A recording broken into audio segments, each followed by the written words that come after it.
would be moderating today's webinar. We're expecting still a number of other participants to join. We have about 120 participants who have registered for today's webinar, so we're going to give them a couple of more minutes before we get started with our panelists and presentations. Thank you for understanding and waiting online.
Good afternoon again. My name is Ana Rojas. I am with IUCN's Global Gender Office, and it is my honor to host today's webinar, the second of the series of the GECCO series of webinars on gender and renewable energy.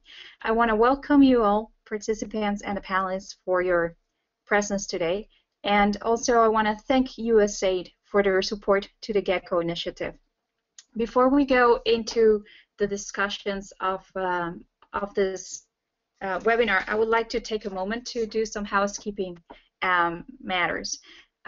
First, we're expecting about 120 participants to join, so we're going to give them a little bit more of time before we go into the presentations to ensure that all of you are able to be online and listen in. We would like to ask yourselves to please keep yourselves muted.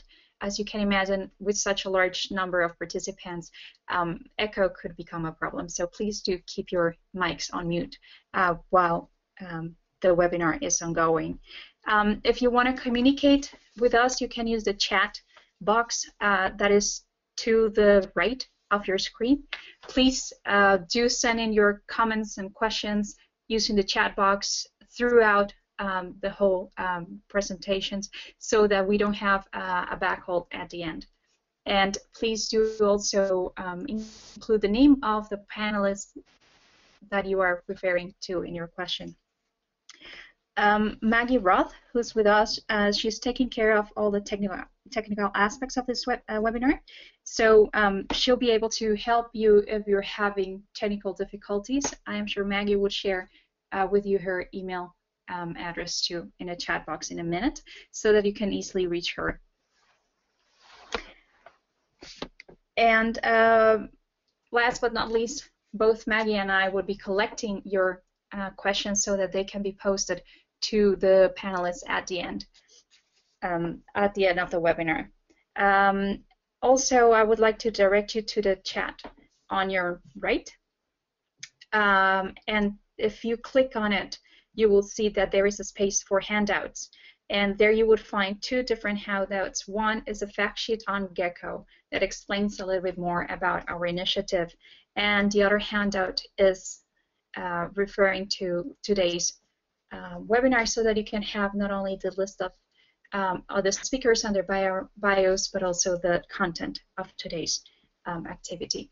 And before we go into matters, I would just like to remind those of you and introduce to those of you who are new to our initiative that GECCO stands for Gender Equality for Climate Change Opportunities. It is a 5-year initiative implemented by IUCN with the support and collaboration of USAID. And under the work of GECCO, we have a particular attention to energy, in which we're supporting the energy sector and linking together with the mitigation sector in particular to ensure that there will be gender-responsive mitigation and renewable energy initiatives coming up.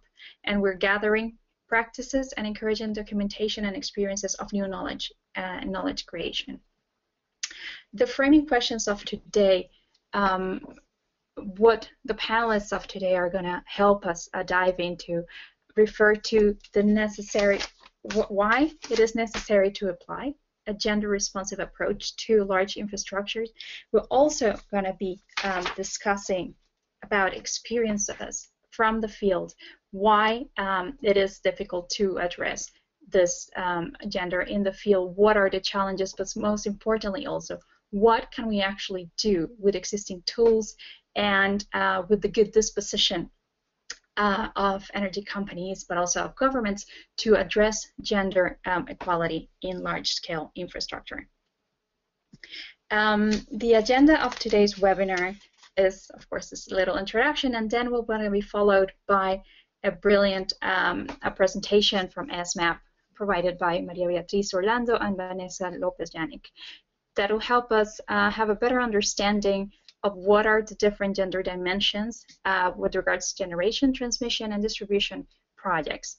This will be followed by Gabriela Factor from Community Insights Group, who's going to help us dive into methodologies for addressing social impacts in large-scale infrastructure, and how could we have a better idea for improving this so that they become also gender-responsive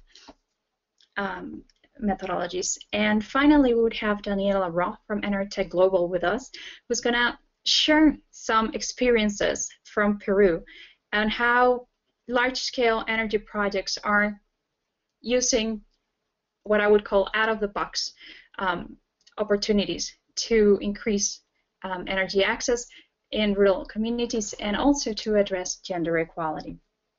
Once we've heard from our panelists, as I said, we're going to go into a section of questions and answers, so do remember to post your questions as you have them, so that Maggie and I could collect them and share it with the panelists.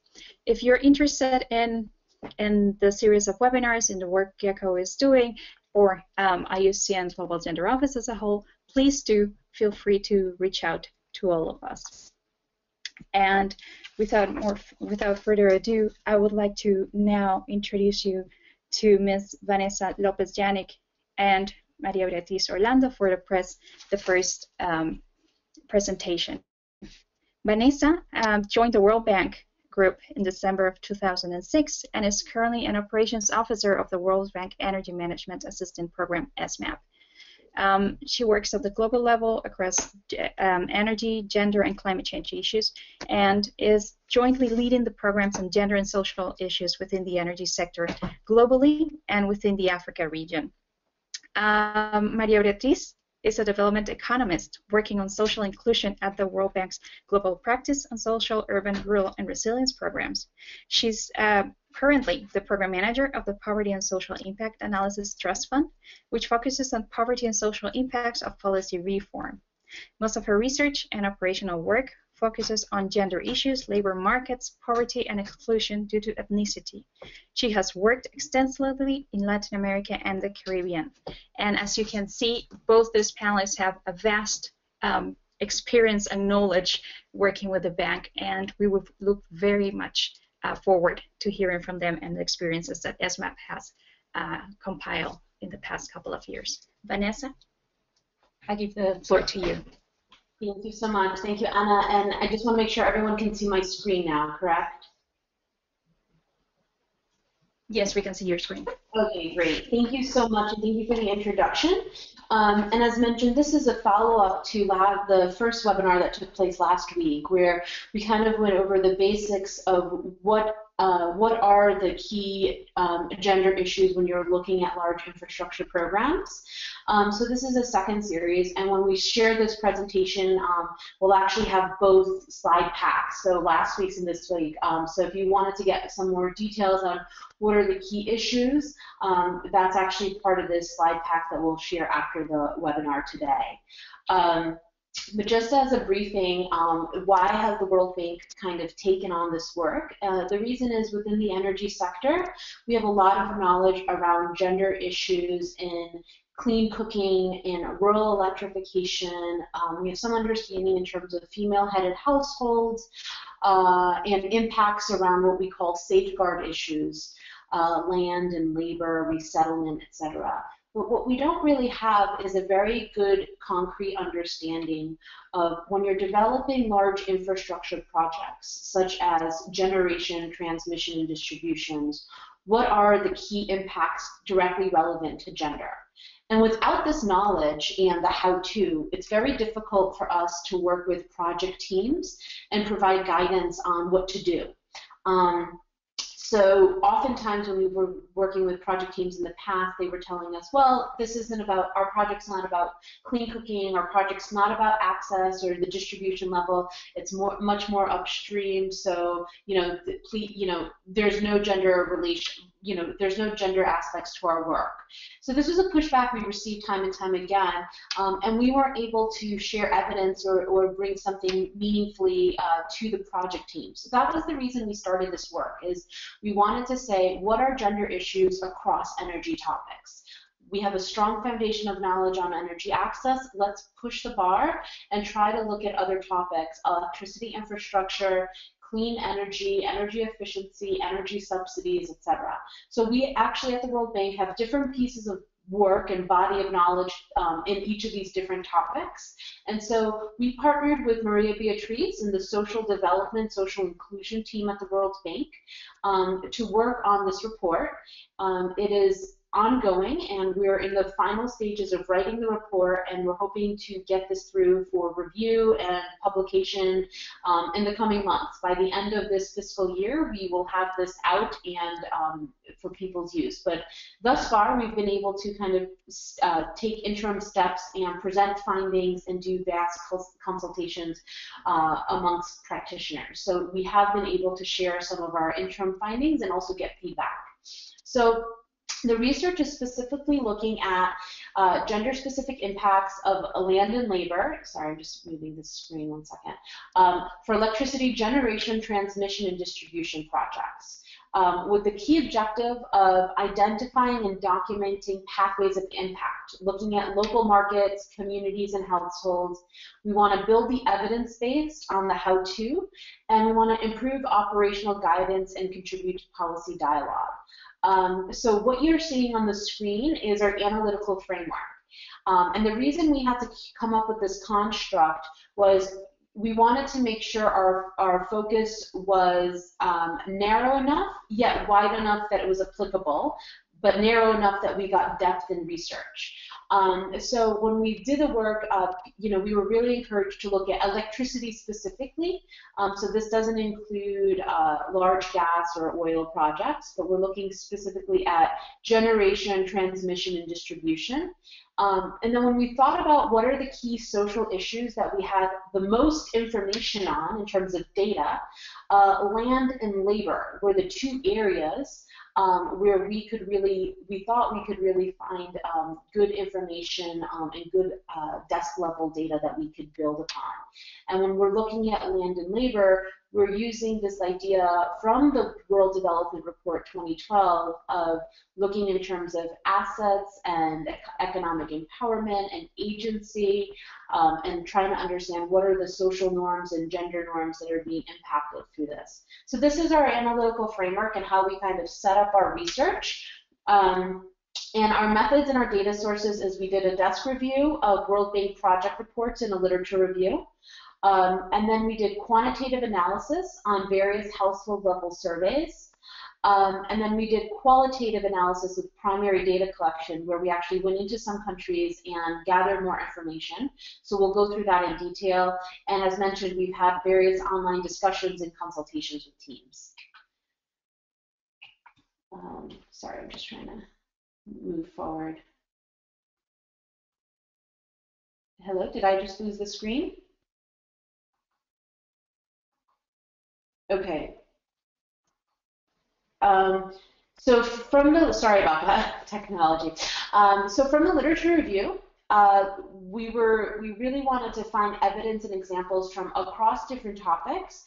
So some of the key takeaways, as it's an under-researched topic, so most of the literature on gender and energy remains anecdotal. It's at the case study desk level, and the reviews, and they're focused on off-grid or rural electrification and cook stove topics. So we don't have as much on generation, transmission, and distribution. However, we do see a growing commitment from key global agencies, including Energia, UNDP, USAID, IUCN, other groups who are really interested in this work, thus this webinar series. There's really a thirst for more knowledge on this topic, and also groups who are trying to be creative about how to get to that knowledge. We really identified strong data barriers. Studies pointed to the lack of extensive gender disaggregated project M&E data as a major issue. We still aren't collecting the data that's needed. We're still not having the survey questions integrated across surveys at the national and project level. So we still have a very strong barrier to get the data that's needed for this work. So when we're looking at access, these are, I mean, I don't want to go into this into depth, but when we're looking at access, we already know about the key issues of reduced drudgery, indoor air pollution, increased employment around the value chain of the access projects. When you're looking at hydropower projects, there was, the one project that really stood out was the program in Lao PDR around the NT2 and some of the work they did there. And Maria Beatriz will talk a little bit about the research we did in hydro in Nepal. So we built off the research on Lao PDR and the gender action plan that was built there. On transmission and distribution, a lot of the key issues are around resettlement, compensation, and construction issues.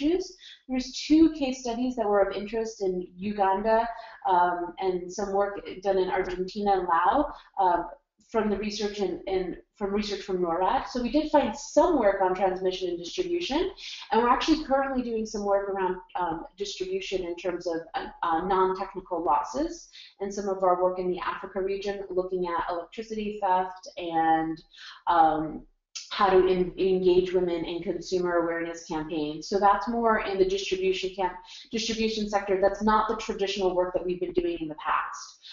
In mining, there was a lot of work around construction and corporate social responsibility and community level compensation schemes. So there was really great work that we can learn from the mining sector and the extractive sector that's a bit more advanced, as well as the transport sector. as well as the transport sector, and looking at construction groups and construction firms. So that was, a quick highlight because I'm aware of time, but I wanted to quickly turn over to the portfolio review. And here is just to highlight that we looked at our own projects within the World Bank, and we really tried to identify a few things, which were what were good practices, what are consistently being done in energy programs to collect data on gender, and what are some entry points that we are doing or we may be missing. And so what we found were that environmental, poverty, and social assessments are the low-hanging fruit. This is our entry point. Resettlement Action Plan, Indigenous People Plan, these are current safeguard, and sometimes not even safeguard, but social instruments that are being used at project level, and where we can engage with consultations, with survey questions, with training of the survey teams, of gathering some standalone gender modules and getting information. So we really find these as a really strong entry point. However, that's not the case. And I want to just emphasize that when we started this work, we were really recommended to just look at these instruments and we should be able to write a report based on that. And that was not the case because there was a lot of lack of data, but also data that wasn't necessarily fleshed out or analyzed or written up. So we have the instruments, but we have to really do a much better job at ensuring that they're gender informed and that they really do go further. And I think this is part of our job in the gender community to help them come up with survey tools and methodologies and ways to assess this, or guidance or operational tools to do this. So I think this is a really key next step for our team. We're saying that gender is not being disaggregated systematically. We found that there's persisting gender norms in terms of inadequate consultations. Though consultations are happening, there's still low participation or voice or language or literacy barriers. We're still finding division of labor, women as household and primary caretakers, and the key issue persists in terms of land rights, that certificates and titles are mostly granted to husbands. Examples of issues that we found in projects were around construction and HIV and STDs, ethnic and gender sensitization for construction workers, a lot around construction in terms of both the labor, both in terms of the workforce and the secondary workforce, indirect jobs that come from it, such as food production, cleaning, and services. And then we found some examples of actions that took place at the project level. And I won't go into this in detail because Beatriz will be giving this in as we follow through the presentation. So I wanted to just note that there's potential negative impacts. One of the key things is always do no harm when we're working at the project level. And I want to say that when we're looking at gender work, often we're trying to do both things, right? Obviously, the first step is do no harm, but the second step is to think of what can we actually do to improve the lives of women and men, right? So we're not just mitigating negative impacts, but also taking advantage of opportunities to do something concrete within the project.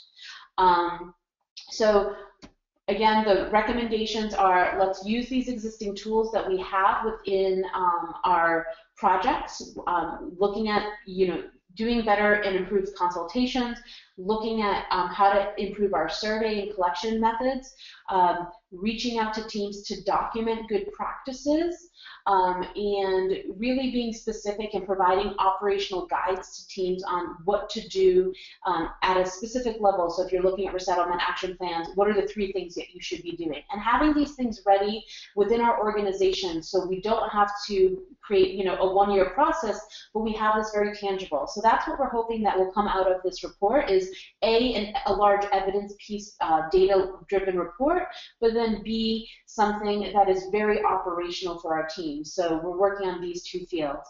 And with that, I want to introduce Beatriz and kind of hand over, because what we've done was, one is the desk level work, and what happens is that the data is limited at the desk level. And so we really needed to go out and carry out interviews and consultations, and we did this in various formats with looking at utilities and country level data. And so Beatriz, please handing over to you. Thank you. Thank you, Vanessa. Good morning, everyone, or good afternoon. It is really a pleasure to be here. So going back to our original motivation to conduct this research, this piece of analytical work, our main question is, well, how can we enhance the social sustainability of large electricity infrastructure? And specifically, we are focusing on gender equality as a big part of our social sustainability story, as a big part of our social footprint when we work in these very large electricity generation, transmission, and distribution projects at the bank.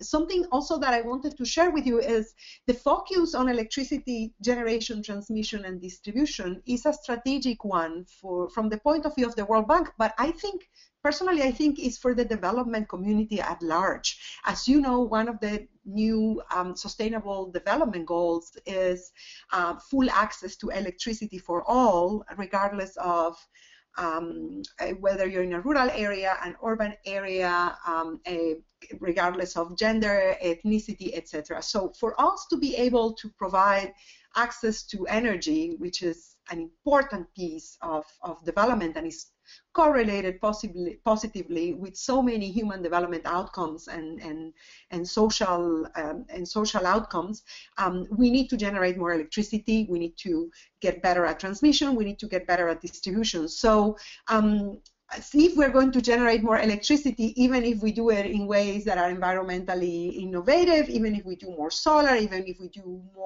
use more technology, even if we are better at conserving energy, still, we still need to generate more energy and get better at transmission and distribution. So these large infrastructure projects are not going anywhere. And it is our goal to make them better and more socially sustainable. So going a little bit more into detail after the excellent framework that Vanessa has provided for us, who are the actors that play a big role here, and what are some specific examples that we can share with you and preliminary results from our research. So one big important actor, as you see on this slide, is electricity utilities. So we usually have the public sector trying to enforce social sustainability and gender equality outcomes into these projects. But at the end of the day, when we were thinking a little bit through about who at the end of the day is in charge of enforcing all these principles, all this project design that we in the World Bank try to include and governments also try to include, we find that electricity utilities play a big role. And they are, in a way, facing huge challenges because of lack of data, as Vanessa was mentioning, and also because of the speed at which some of these projects need to be contracted and implemented, but also they are making great progress, and we wanted to learn about the progress. So the entry points in terms of gender equality that we found when examining the experience of several electricity utility companies are corporate social responsibility, the commitments also on global reporting and international certification. And last but not least, we also find that a great entry point are the commitments that companies make to diversity and inclusion and improvement of their own HR policies. So essentially, as we see on the slide, several potential entry points: corporate social responsibility, the reporting, and commitments to their own employees.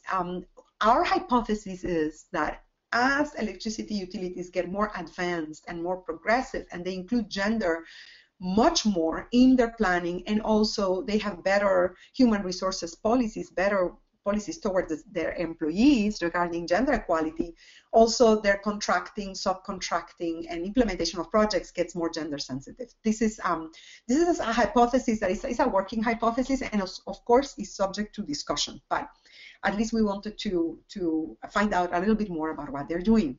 So definitely electricity utilities are addressing gender in project affected communities. They look at their relations with communities. They try to relate with women's groups, with men's groups. And they also conduct environmental and social impact assessments, these ESIAs that you see there on the slide. However, the tools and methods to assess these potential project impacts and risks vary a lot by company. I think on this there is a lot of work to do for all of us involved in this sector. The World Bank has methods for environmental and social impact assessments. We definitely share them with government. Lots of work to do in terms of also sharing and learning from what electricity utilities are commissioning in terms of environmental and social impact assessments, and more importantly, whether gender considerations are fully included in these environmental and social impact assessments. Definitely in terms of female representation in utilities, lots of challenges there. Gender equality is often embedded within other diversity or non-discrimination policies, and the barriers are probably not new to you, are the nature of the work, that often there is not a culture of schedule flexibility or hours flexibility. There are cultural and gender stereotypes, and of course not enough women in the STEMs, in engineering and technical tracks. So very, very common. Going to our next slide, one quick example was we have a company that is EDF France, Electricity de France. This is a state-owned transnational company, and it's almost like our best case scenario. This company is very interested in including gender equality in its corporate social responsibility, but also its recruitment and human resources policies. You see there they have several commitments, including in 2012 an equal pay for equal work commitment, which is highly unusual. They are struggling, as we all are, with trying to recruit enough women as managers and executives, yet they have 27% of female managers, which is impressive in this sector. Going to the next example, we have an example also from the developing world. We wanted to explore what is going on beside, beyond Europe and the US and Canada that are traditional for they have a tradition of including gender in their corporate social responsibility and human resources. And we discovered a great example, which is Persero, Indonesia, which is again struggling with the issue of including more women in management. As you can see, they generously provided at the distribution of female employees that you see in that table there. You see a lot of women employed in finance, administrative functions, not enough women employed as engineers, operations and maintenance staff. And this is something they're trying to work on, and they still have 19-20% of female managers, which is great. So again, I mean, lots of work to be done in terms of learning more from the private sector, but lots of also good lessons and good things happening. So with this, I also wanted to go a little bit more in depth in terms of what we mean by including gender in large-scale electricity infrastructure, and 3 concrete operations that we have examined and we have followed up and conducted research on. So essentially the first example is Nepal, Kaligandaki. Kaligandaki is a large hydropower project. It was completed more than 10 years ago. So we went there a year and a half ago, ex-post, to examine and to try to debrief with the community, conducting qualitative work in terms of the collective memory of what happened, what changed in their communities, and what have been the opportunities for both men and women. We definitely discovered, our findings are that definitely impacts of this large project change a lot for men and women. There have been positive economic and social impacts, and of course some negative. On the positive side, in this particular project, there is a huge weight and relevance for ancillary infrastructure and services, access to roads, electrification, tourism, and women especially appreciated their improved mobility, continuous electricity supply, and better access to information. Women did not appreciate the lack of direct project enterprise employment opportunities for women. Clearly, there was a big differential between men and women, and this is something that is a lesson learned for us. This was not a World Bank finance project in its entirety, but the bank was involved in bits and pieces, and right now in some of the maintenance of the Kaligandaki, so definitely lessons learned there. And also, we are learning that there are some issues then regarding water shortages. So lots of links between the environmental impacts, social impacts, gender impacts. So depending on who makes decisions and who's consulted, you know, one environmental impact, which is changes in the water flows, can cause water shortages. Men may not care so much, women care immensely. So another big lesson learned there. I mean, definitely disaggregating impacts by gender is crucial in terms of our full understanding of the impact of these projects.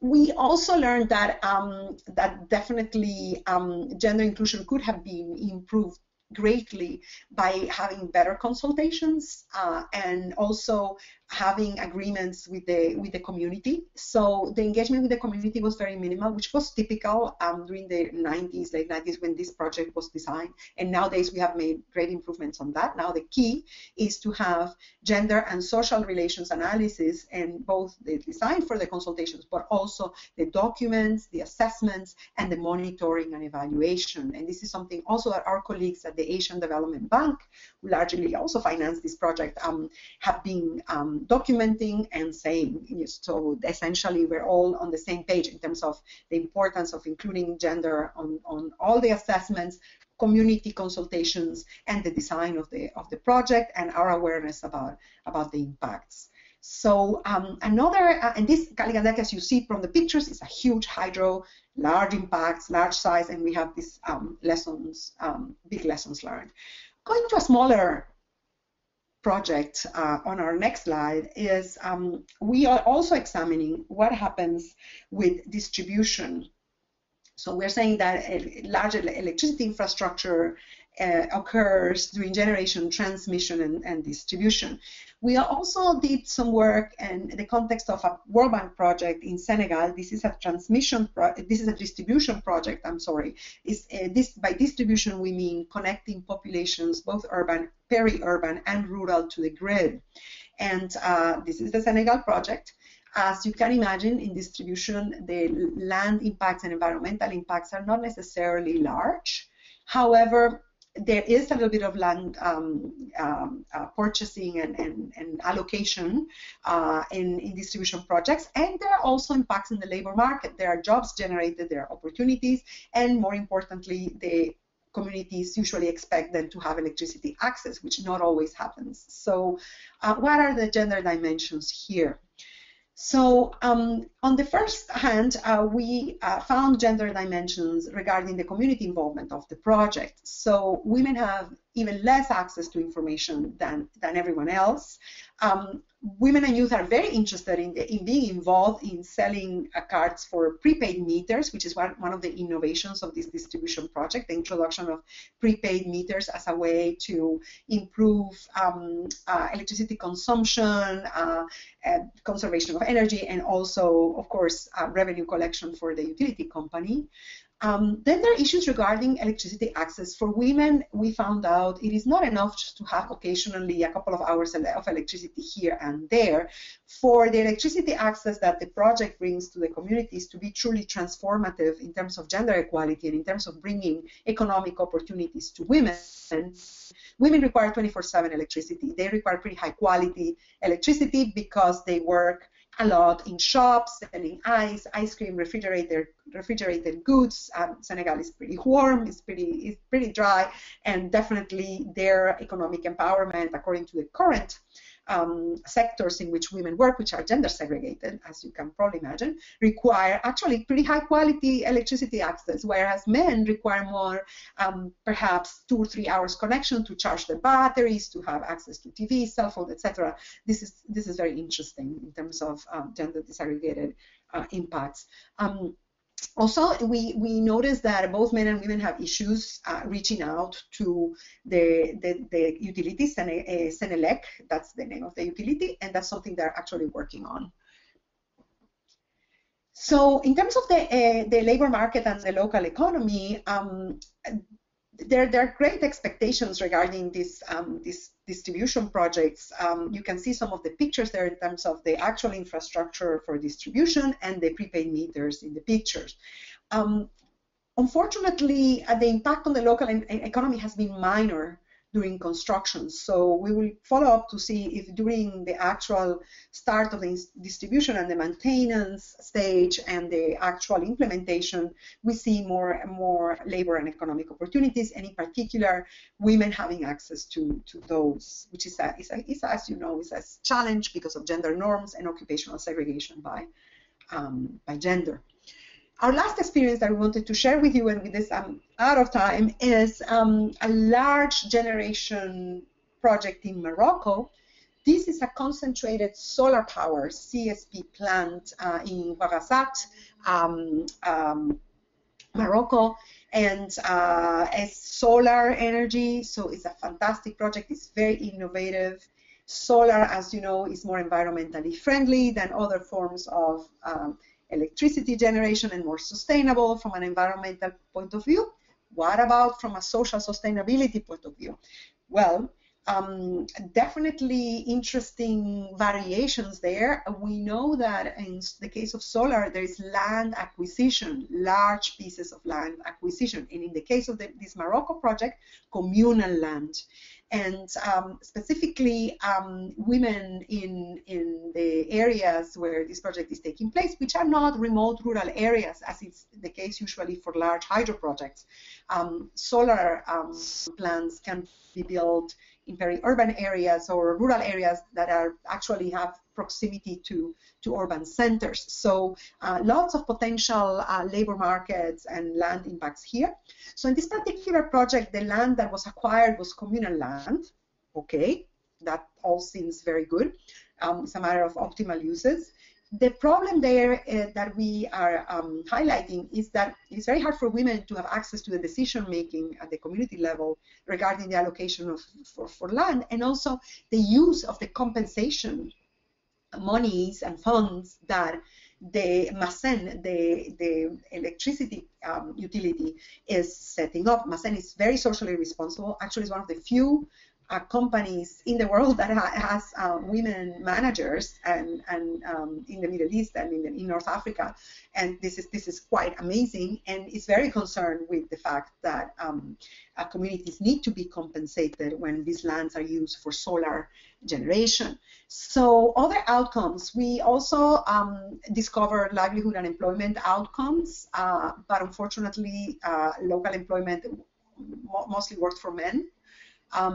Women have been employed in catering, technical positions, but definitely there is a need for better training opportunities and services to women so they can develop their professional competencies and engage in the benefits of the project. There's a keen interest from the women in the community to contribute towards home-based employment, and this is something that therefore the companies and the utility involved here need to consider ways of providing this. And there have been also services via education, health services that need to reflect better women's needs vis-a-vis male needs. So this concludes our examples, and I hope these are good illustrations of what Vanessa framed. Just to conclude on from the point of view of this work we're doing at the World Bank, our emerging messages are essentially three. On the labor and economic opportunities front, gender norms and specific needs by men and women condition the labor market opportunities that men and women can actually access. Occupational segregation by gender is significant. It is a big determinant of earnings and opportunities. We also know that working conditions, occupational safety, personal safety, and the risks for sexual harassment and gender-based violence are important conditions as well. Ancillary infrastructure matters. It's very important in terms of the benefits and the access to labor and economic opportunities. Going to our second big emerging message, social and community aspects. And Maria.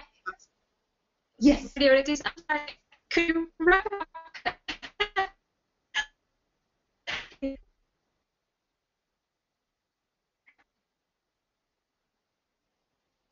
Maria Beatriz? I'm sorry, I cannot hear you.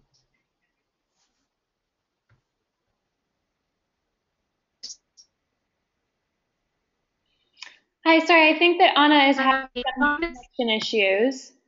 But I think Yes. we need to unfortunately move on to our next presentation and maybe address some of your conclusions in the Q&A session, Maria Beatriz, just so we have time for our other panelists. Hello?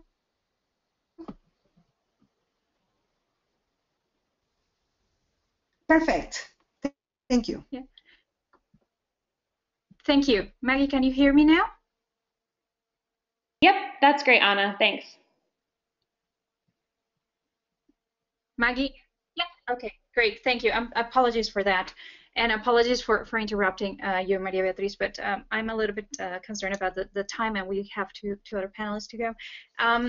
Before going and introducing Gabriela Factor, I want to remind you to please send in your questions as we go, so that we can collect them, and you can also afterwards follow up with the presenters.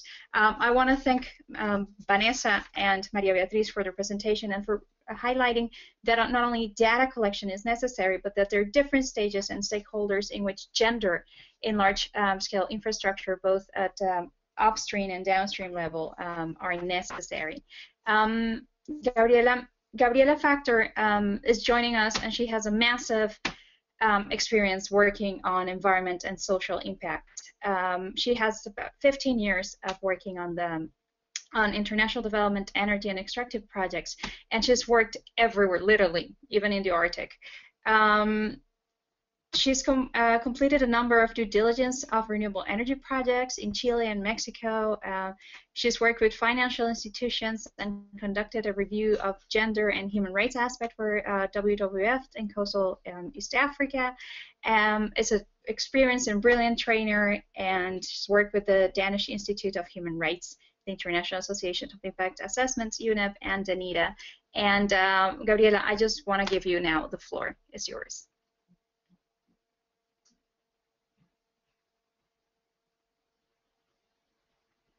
Gabriela? Gabriela, I think you may need to unmute your microphone. Yes, we see you. Okay, can you hear me now? Yes. Yes. And can you see me now? Yes. Can you see the screen? Yes, we can. Yes, great. Yes. Thank you, Ana, and the whole GECCO project and the participant. What I'm going to talk now is based on my experience and notes from the field, and trying to unveil a little bit of some of the opportunities that may be under the social impact assessment, and how we can actually improve the way they are used now. I think one of the main issues that I observe, both as a practitioner implementing impact, developing impact assessments, when I have to respect some of the regulations of the local countries, or when I'm reviewing them, is that most of the impact assessment methodologies, they started as impact assessment methodology for the environment. And then somebody say, well, social is also part of the environment. Just try to press the social issues in this matrix that actually is done for pollution, biodiversity, etc. And then we try to add the gender aspect as well, and then it's just simply not working. So luckily, some new frameworks are being developed that are specifically built for social impact assessment. One of them is the social framework, which is the one shown in the screen now. These have been developed mainly for dealing with resettlements, and it's a way of like going around the wheel and looking at aspect of people, capacities and abilities, the communities and the political systems, aspect of livelihood, culture and religion, infrastructure and services, housing and business structures, land and natural resources, which include ecosystem services, and the living environment. So this is turning everything around. Instead of social and gender being a little bit of the spectrum of impacts to see, so the living environment is analyzing the way how this is affecting the communities in the project. So I'm just starting to use that framework. It's relatively new, and while it is not gender blind, because taking into account gender divisions and women empowerment as a tool, it is actually gender neutral. So One of the ways of making this framework not gender neutral is to, in the scoping phase, identifying which are the issues where genders and men may have different impacts on needs, and then applying the framework separately, going around the wheel for men and for women in the community, and assessing where may be some differences or gaps that are necessary to address, both in the impact assessment, but also in the development of management plans, and of course for the resettlement action plans. So while the type of analysis that really, I think, got it right in terms of gender is the health impact assessment. So while the quality of the gender analysis you may have in environmental and social impact assessment depends a lot on the gender sensitivity of the person doing the assessment, most of the health impact practitioners are actually very good in, from the very beginning, assessing every aspect of the health situation and evaluating the risk for both men and women, and even differentiating the different the correlations that may be with the socioeconomic conditions, with ethnicity, and different types of vulnerability. And one example of this is when assessing vulnerability, all the richness we can have when we make a disaggregated analysis. So you can see in the little map in the corner, you have people that lived in the town and people that lived in nomadic conditions in the desert. So if you look at the socioeconomic conditions, there is a huge difference between the people, between the communities which are placed in the town and the ones that live in the nomadic conditions in the desert. You can see how the quartiles, the quintiles of economic quintiles are shown. And then if you do when they did the health analysis, they could see there was a direct correlation of the anemia rate among the females, among the women in both communities. So the poorer they were, the rate of anemia were up to 75%. And therefore, it was easy to not only to better assess the impact, but to have very good, reliable indicators in order to do the monitoring afterwards. And for me, this is one of the key messages, that communities are not homogeneous, and women are not an homogeneous group among communities. And therefore, the more we can use the community profile or other social tools in order to understand our stakeholders and our group of women, and make a decision what is the reasonable level of disaggregation that we may need to combine in order to have a solid analysis. And oops, yes, this one, yeah. And this is not only in terms of impact, but also in terms of analyzing the benefits. When I was in Tanzania last year doing an assessment of how RED Plus projects and other conservation initiatives in coastal East Africa, which were the implications in terms of human rights, gender, and livelihood. We did a very, very short exercise. This was only 3 hours in a community that was having some conservation projects in terms of sustainable use of the forest and the fishing resources. And what we did is we disaggregated the group of men and women in 3: children, young women, and adult women. And we saw that the different groups were having different benefits. I mean, the community as a whole was definitely benefiting from these interventions. But while the men and the young men, they were more empowered, they have a huge diversification of livelihoods. And the same happened with the women, who had increased the value add of the catch of the fish, and they were much more economically active because they were participating in small credit associations. And you know, the benefit of the community translating benefit for the elderly and for the children there was a group in the community was definitely more vulnerable, and they were the young women. Because the young women, they were employees of the mothers. None of them were, were directly involved in the access to credit. They were not direct members, and there were worrying trends among the girls about early pregnancies, dropping of schools, probably because of the insufficient attention that the mothers they were taking, or because they have to take care of the smaller siblings, because the fathers and brothers were very busy in the community.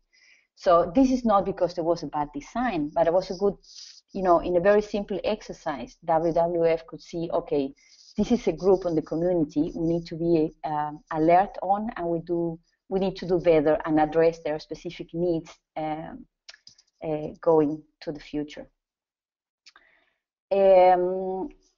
In the forum presentation, they were mentioning the impact of worker camps, and that is something where I see that in different type of projects, energy, mining, hydropower, and even large wind power projects, when the workforce is not coming from the community, I have observed a large gendered impact. In one hydropower project in Laos, which was not the NT2 project, 1 year before the construction camps arrived to the communities, they sent an NGO to create awareness for the risk of trafficking, because there was communities that were extremely isolated. And when you get these large camp workers, there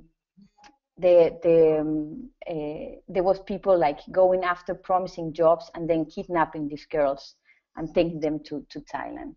So actually there's something to be aware of, the risk of trafficking, and also the increased prostitution.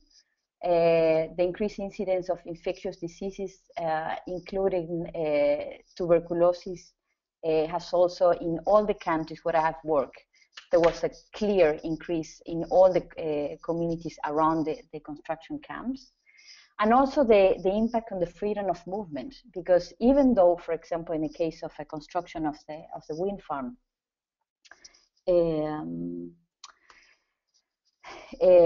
they say you can, we are only using this part of your land. You can still work in the next one. Because of cultural issues, the woman may not feel comfortable or not being allowed to go and do the local farming or cattling, because the presence of men were not part of the community. So I had some very good examples. We're running short of time. For all of you who want to read, there are some experience of how to gender the engagement, including budgeting for childcare during the meeting, carefully selecting the theme of the day. In one of the community in Bolivia where I was working, really the key was, when was the soap opera? At the time when the soap opera was running, there was no way, it doesn't matter how relevant the topic was, that woman will join a meeting.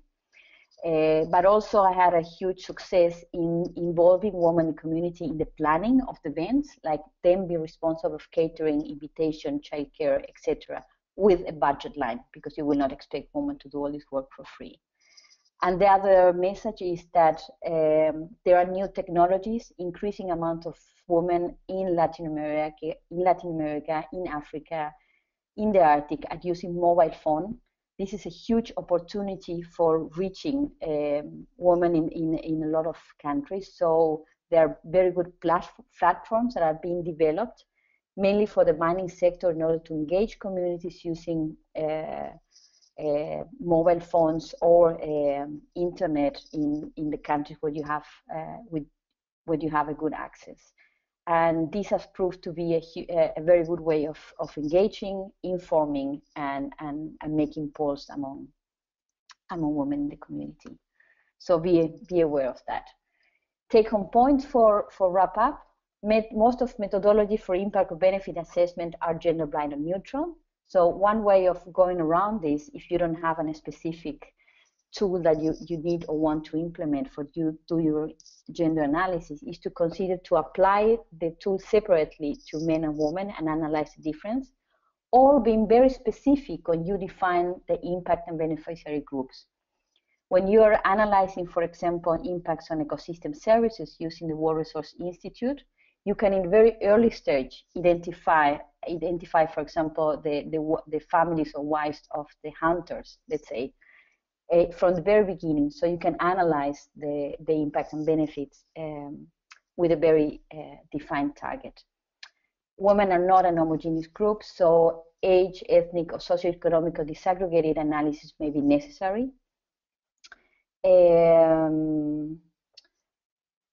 For the risk and opportunities related to worker camps, we have touched on. So regarding relevant engagement, it is extremely important to create safe spaces for dialogue with women and minorities from a very early stage. And you cannot assume that in a region that is the same. Yesterday I was teaching in a training course for resettlement and livelihood restoration, and some gentlemen from Afghanistan, they told us that in the urban areas in Kabul, actually we're best to have together men and women, but in rural areas you will need to separate them. So even in the same country, you need to be aware and go in dialogue with women. How do they want to be engaged? Make sure that the women's concerns and expectations are addressed. If you don't touch on the topics that they are relevant for them, people will not participate actively. And then be aware of the opportunities presented by new technologies. Thank you very much. You have my information and contact. If you have more questions or comments, I will be happy to answer that. Thank you. Thank you, Gabriela. It's been a real pleasure listening also to your presentation and how you've brought us back to the practicalities on how to make use of existing methodologies and try to make them work within to become more gender sensitive and responsive, and also the message on how important it is that the person who's applying this methodologies is actually sensitized, that would be key for getting the information that we're looking for. Thanks. With that, I would like to introduce now Daniela Raw, who's also a marvelous and world-traveled expert on renewable energy and sustainable mining. She's been working on the field for 9-10 years, particularly in international environmental consulting experiences in energy and mining industries, development of wind and solar, hydropower, energy storage, infrastructure, baseline environmental monitoring. I mean, she's done almost like everything under the sun. She's also worked with social impact assessments in compliance with the World Bank IFC performance standards and the Equator Principles. And again, I mean, literally, she's worked everywhere in the world: Asia, Europe, Latin America, the US, Africa. I don't know what else to say, Daniela, but to give you the floor so you can enlighten us also with the experiences that you're having now in Peru. Okay, great. Many thanks for the introduction and for the opportunity to speak with you all. Yeah, as Ana mentioned, I previously have about 10 years of experience working in the consulting industry, primarily working with mine projects, looking at environmental impact assessments. Via my work in Africa, I saw a lot of opportunities for the development of renewable energy, not just for the mining projects themselves, but also in terms of community social responsibility projects. So that kind of motivated me to go and get a degree, a master's degree in renewable energy management, and try and apply that in developing countries, both working with industry and also at the community level. Here in Peru, I've been working not only as a consultant with Golder Associates, also that's kind of been focused on utility scale renewables, but with Enertech Global, I've been working at smaller scale solar and wind development projects, working with local NGOs here, and more recently have joined as an external advisor for WWF, where we're trying to kind of have more of a voice as a mediator voice between industry and communities at the regional level. So I kind of can provide a bit of a perspective from all of these different aspects. Just as a general overview, Peru is one of the most resource-rich countries in the entire world. It has almost 80% of all of the microclimates found in the world throughout the country, which results in an immense amount of natural resources, including wind, solar, geothermal, hydro, gas, petroleum, bioreserves, and obviously mining. This, can result in amazing availability of resources for everyone in the country, but it can also be distributed poorly in a lot of cases. And as a result of that, we've seen in Peru, you've probably heard in the news, a lot of social unrest, social conflicts that have arisen from the development of resources irresponsibly or in unsustainable ways, or in ways that obviously don't benefit everyone in the country. There's also in Madre de Dios, in this middle picture, it's a region in the Amazon that's been highly developed by illegal mining, extremely impacted by all the activity with mercury contamination, affecting over 80% of the Amazon rivers in these areas, which has huge implications for the health of all of the locals, but also has implications for the women in the communities, which are usually involved in illegal prostitution, kidnapping, and a lot of the issues that have been brought up previously in this webinar. So, this is obviously something that the government is trying to work on. It's very difficult to manage because these regions are extremely remote. And then also just at the bottom, Peru is dealing with a lot of climate change issues. Peru is considered to be the third most vulnerable country to climate change in the world, and that's primarily due to the recession of the tropical glaciers. The Peruvian Andes carry 70% of the tropical glaciers, and they've been receding at a very quick rate. It's estimated that within the next 10 years, all of these glaciers, majority of these glaciers below 5,000 meters may disappear, which would result in catastrophic impacts to water availability. Most 70% of the Peruvian population lives on the coast, which is dependent on fresh water supply that comes from these glaciers. We're also seeing, due to climate change, a lot of issues in terms of water scarcity, and 50% of the Peruvian energy supply comes from hydroelectricity, which will be impacted by that. So a lot of issues, and rural communities are very vulnerable to these issues, more so than anyone else, and they tend to not have a lot of protection. So basically, energy is one of these major issues, along with water availability and resources. But in terms of access to electricity, Peru has made a lot of progress. In 2000, you can see there was 68% of the population with access to electricity, and now we're over 90%, which is a huge improvement. However, there's still over 2 million people that do not have access and rely on candles and kerosene lamps. So we have a very low general consumption per capita of electricity, about half that, less than half that of neighboring Chile, for example. The Peruvian government has implemented a number of programs to try and improve these statistics, one of which was an auction, a renewable energy auction that was almost 2 years ago, basically saying 500,000 isolated solar systems would be funded under the auction system, and the company that would be responsible for implementing this would basically have to guarantee 15 years of maintenance and operation, which resulted in, unfortunately, a lot of issues and complications, because most of the areas that need access to electricity are extremely remote, very difficult to get to, and obviously trying to guarantee 500,000 systems of maintenance for 15 years is a massive undertaking. So although the auction resulted in a win from a company that had bid on it, in the end it didn't end up going through, and they're still kind of working out how to make that happen. So we're still working on this access issue. One of the major organizations here has been Acciona Microenergia. They've made some significant progress. They're taking advantage of a national social tariff, which is basically subsidized by higher electricity prices throughout the country, and it allows basically the installation of isolated small photovoltaic systems in remote communities, and with a subsidy of up to 80%, which is very impressive and excellent, depending on obviously the amount of consumption of the various users.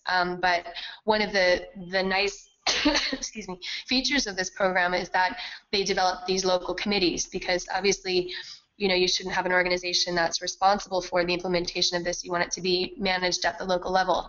So these committees are 3-person committees, and as a minimum, one of the 3 people needs to be a woman, so that's helping to empower the female role in this effort.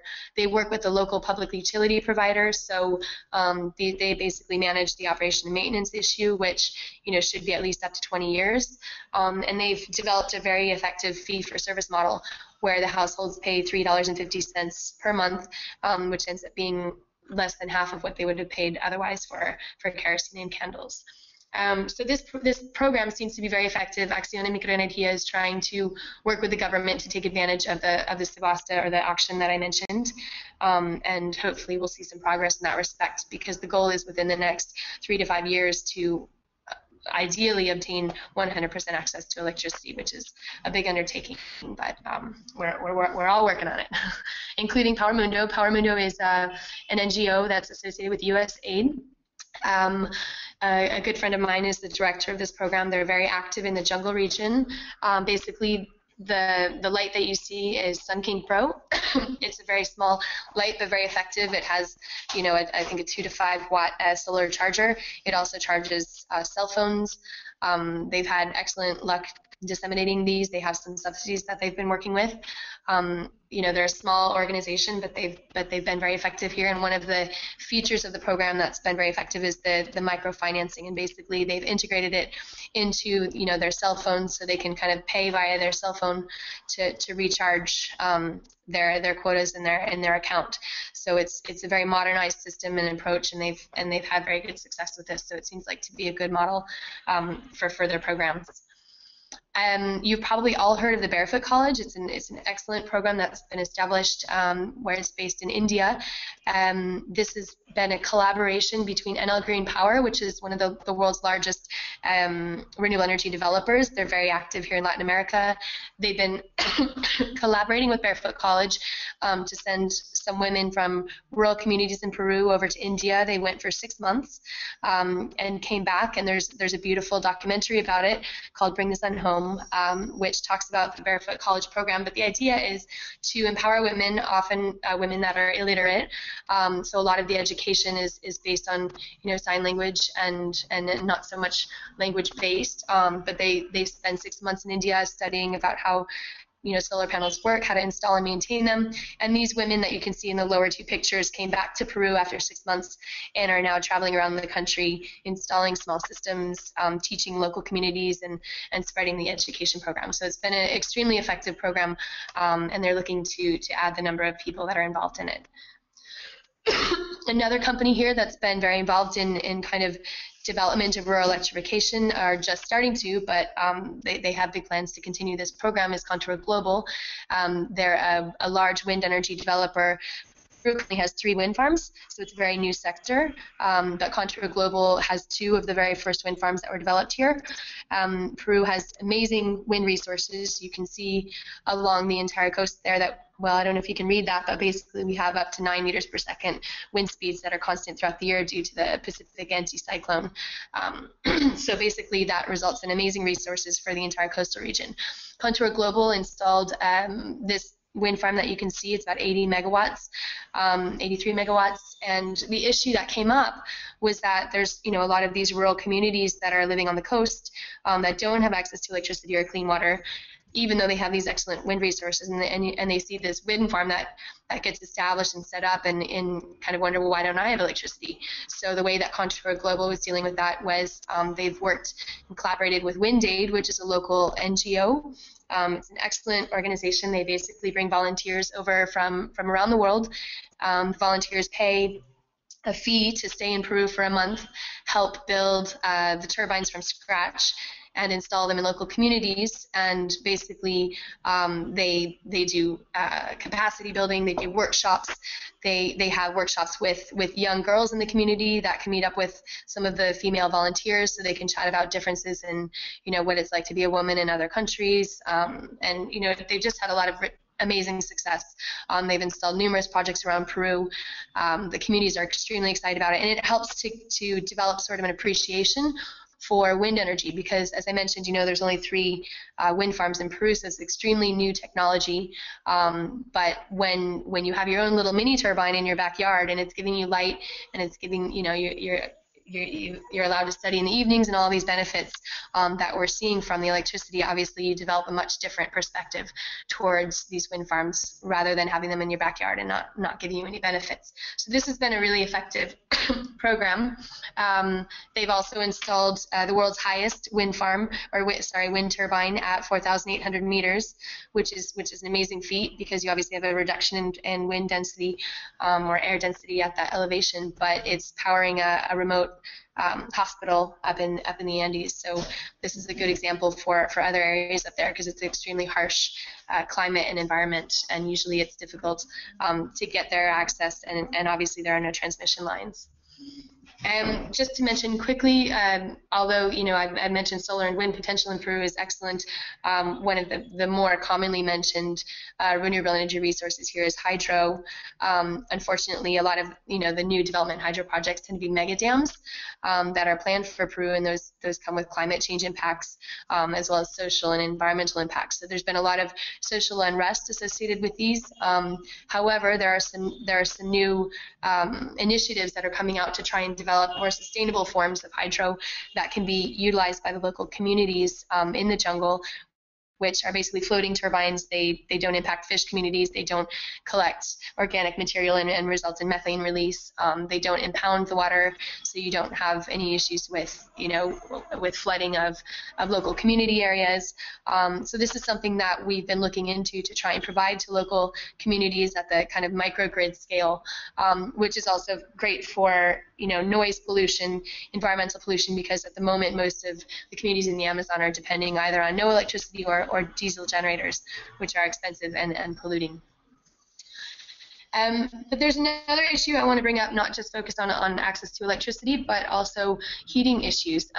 Peru has some of the most incredible solar potential in the entire world. If you look at this map on the right, you can see, the entire coastal region has 6 to 7 kilowatt hours per meter squared per day, which is about double what you would get in the south of Germany, just for reference, on average. So it's immense potential, and especially in the south region. And yet, having said that, in that southern region in Puno, where we have amazing solar resources, every winter we have up to hundreds of people, mostly children, that are dying due to extreme cold conditions, which is not acceptable. It's absolutely fixable, and utilizing the solar energy resources that we have in Peru at very minimal cost, this can completely be reversed and avoided.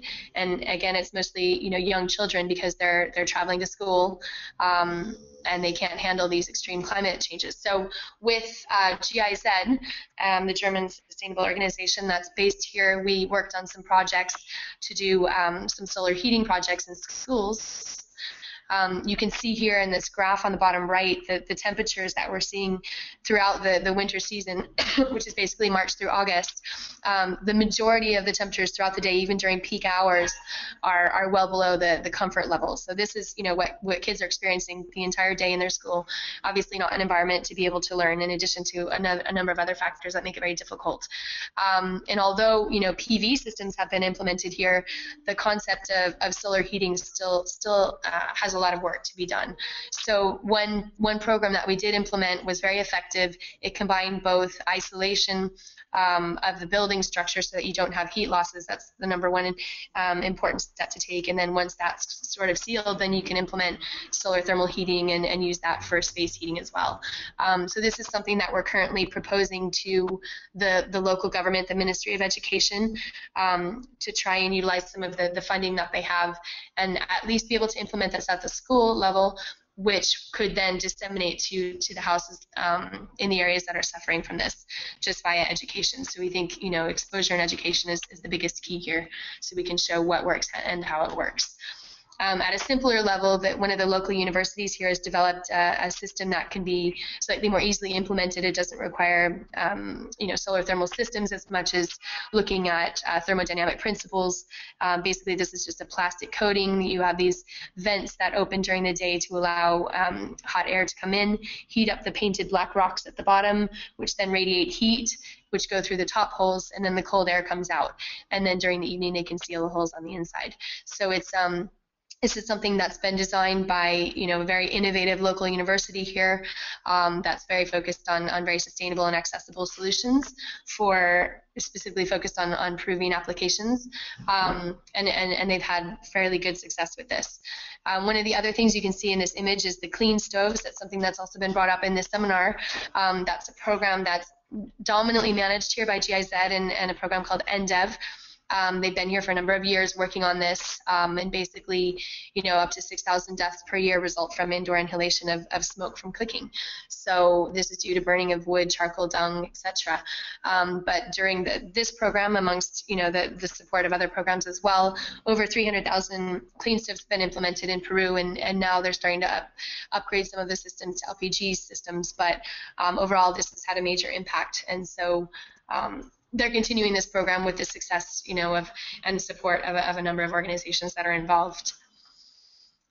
And basically, the idea is that we can not only provide these systems, but also train women to develop them and build the materials and start their own enterprises. So, for example, we've seen 304 women have been trained in supervision and installation of these clean stoves. 20 women from 5 regions have been established as promoters, and they're in charge of managing 550 houses and 11 schools.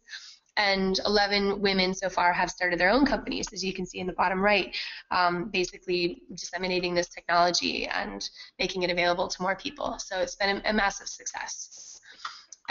There's at the educational level, Plus Petrol, which has been involved in the Camisea pipeline, has been very focused on trying to promote sustainability to compensate, obviously, the fact that they're developing a gas pipeline, but also as part of their sort of rigorous CSR program. And one of these efforts or initiatives has been the development of this educational center that you can see. They've developed 2 so far. And basically, it incorporates all of these sustainability concepts. People can visit, students can visit, women can visit, do training courses. It's basically designed to provide education at the very local level and dissemination of technology and knowledge. There's another program also, Colegios, which no, sorry, am I running out of time? Okay. Sorry. Yeah, please, because we need to wrap it up right now. So basically, that there are a lot of players in Peru that have been very successful, and at implementing these ideas. And there's kind of a list here that you can look at and look them up on your own time. There's a lot of work left to do, but I think we've made a lot of good progress. So anyway, if anyone has any questions, feel free to contact me. My email is on the first slide. Thank you.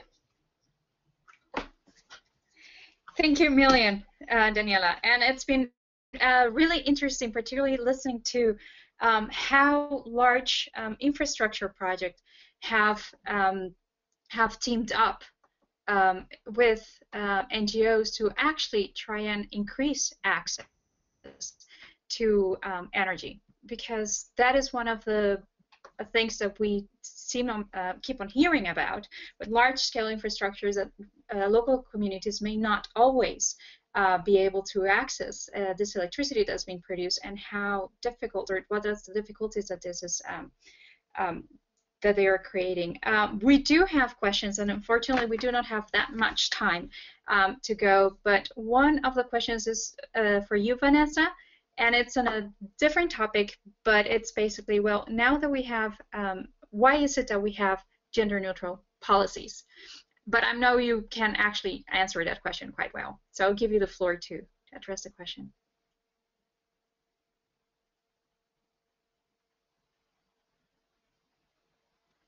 Okay, sorry, I was muted.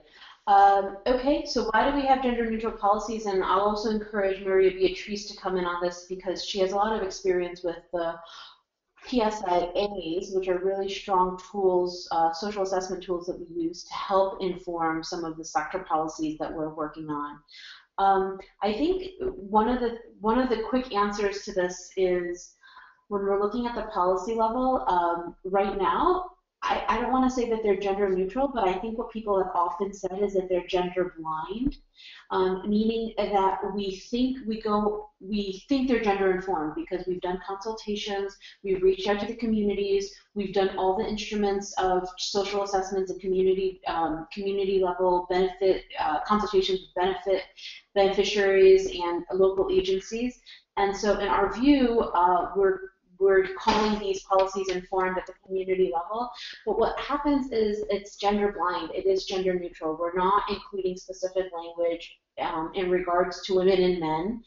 And I think this is actually something we struggle with even at our level. We're trying to develop a business plan right now, and the question is coming up, do we target women in our business plan, or within our policies, do we specifically target rural women or elderly women, or should we make it more for women and men? How do we quantify this? How do we set targets on this?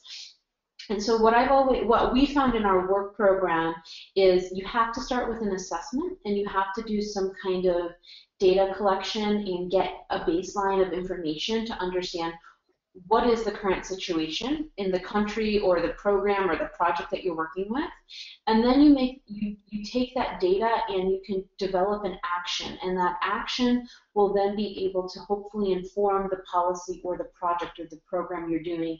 So that way you can be more specific. And so, for example, if you're really finding that the target group is female-headed households, and this is a group that's completely marginalized and needs attention, then you can make an actual policy specifically targeting that group. But I do think that a lot of our language is gender neutral or gender blind simply because of the lack of data and the lack of information. So teams and policymakers aren't ready to commit to say specifically something on female-headed households or women's groups or rural women or at the community level. So I do think that in order to make our policies truly gender informed, we have to go back to the basics of gathering data, using this data for policy dialogue, using this data for testing things at the project level, and getting more information so we can build a solid case to policymakers and they can stand behind that statement. They're willing to stand behind these statements, and I think this is one of the things I just wanted to highlight as I know we'll talk about this as key takeaways. All the countries that we did research on in our countries, Morocco, Senegal, Nepal, they're all really interested in this work. And when we tell them, oh, we're finding some of the findings are indicating that we're not doing gender-informed consultations, this isn't done, and I want to be very clear, in malice. This isn't because, oh, we don't want to include women. It's often because they're not trained on how to do this or thinking through what can be done. And I think Gabriella's slides really pointed to that, where what are some concrete things that we can think about? Childcare, the time of day that we do consultations. So I do think we need to kind of include this training when we're doing these surveys. And I think Joy Clancy always says, if you have data, you have a case. If you have a case study, you have a project. If you have a project, you can inform a policy. And if you have a policy, you're going to have action. And I do think things right now are gender neutral or gender blind because we're not building enough in terms of our data collection, our project examples to inform policymakers to go forward with this. I hope that answers the question. I think it answers the question and gives away a very good takeaway key message.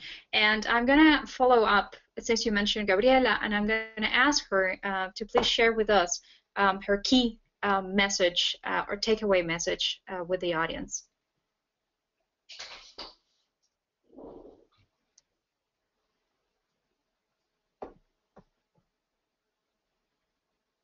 Gabriela, you're online?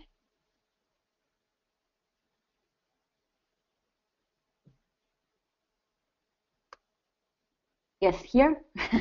Yes. Hi. My key message is that when you're doing the assessment of the impact or benefit of your project, remember that communities are not homogeneous and women are not an homogeneous group.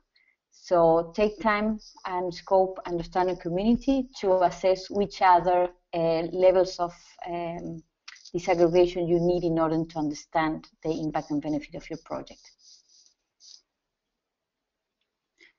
Thank you very much. Maria Beatriz, could I invite you to share with us your takeaway message, taking into account that you explored everything under infrastructure, from upstream to downstream impacts?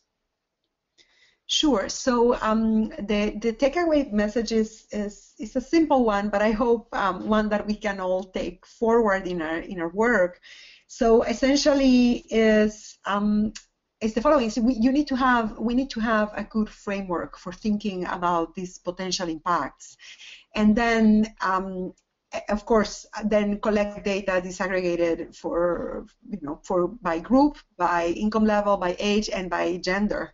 And also pay attention to the gender dynamics that may taint the types of impacts that you get. So specifically, in the case of labor markets and the impact of these projects in terms of access to jobs and economic opportunities, even if you disaggregate your data for men and women, if you don't understand things like occupational segregation by gender or gender norms that may prevent actually both men and women from accessing certain jobs, then you're not going to have enough information about potential policies or potential interventions. So we need both the gender disaggregated data and also a good way of framing the types of impacts in terms of land, labor, sustainability, and social impacts. Thank you very much. And Daniela, could I invite you then to also share with us your key takeaway message of what could be done from a large-scale project's perspective to increase energy access and benefits?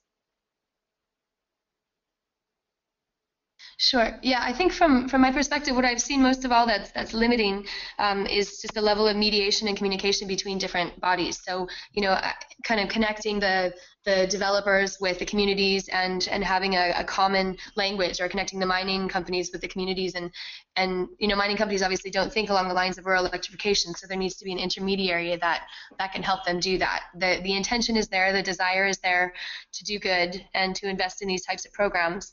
And there are obviously organizations that are set up to implement that, like NGOs, companies like or organizations like WWF that want to help kind of mediate that process. So I think just from my perspective, communication is key, linking is key, finding that common language is key, and just making it as easy and accessible for all of the different players is how we can achieve these things. And I think, in terms of incorporating women into these programs, it has to be pushed. It really does. You can't just assume that they're going to step up and say, we want to do this. There has to be a certain level of commitment to it.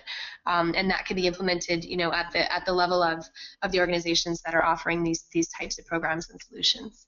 Like we've seen, in Peru with a lot of success with Microenergia and NDEV and GIZ. So I think we have to continue that process, but just open up the dialogue a lot more and try and find these intermediary communicators to help that dialogue.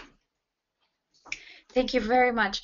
To our participants, I apologize that we didn't have that much time to post so many of your questions, but I want to encourage you to also go to our presenters directly. And also, I want to invite someone who's been providing all the technical backup for this webinar to take place, Maggie Roth, so she can also inform us how we can keep on being in communication with each other and receive more answers to these questions that you've posted. Maggie?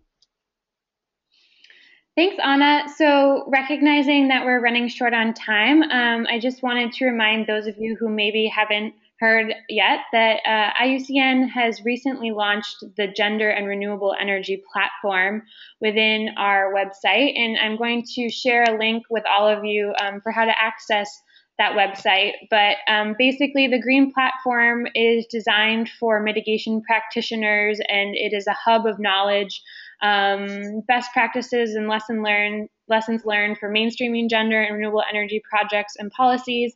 We have an interactive discussion forum that we invite people to participate in, a list of relevant events. We have this really cool functionality, an interactive map that showcases projects globally that are incorporating gender, renewable energy projects that are incorporating gender. And then we also have a pretty large resource library with many different publications that touch on these different themes. And so we invite you to explore the Green Platform and also to share any information that you might have that would be useful to post there. That we're really looking to generate as much knowledge and discussion as possible. So you all should have my email address from the beginning of the webinar, but if you have any relevant case studies or resources or anything that you think might be useful to share on the Green Platform, please do share it with me.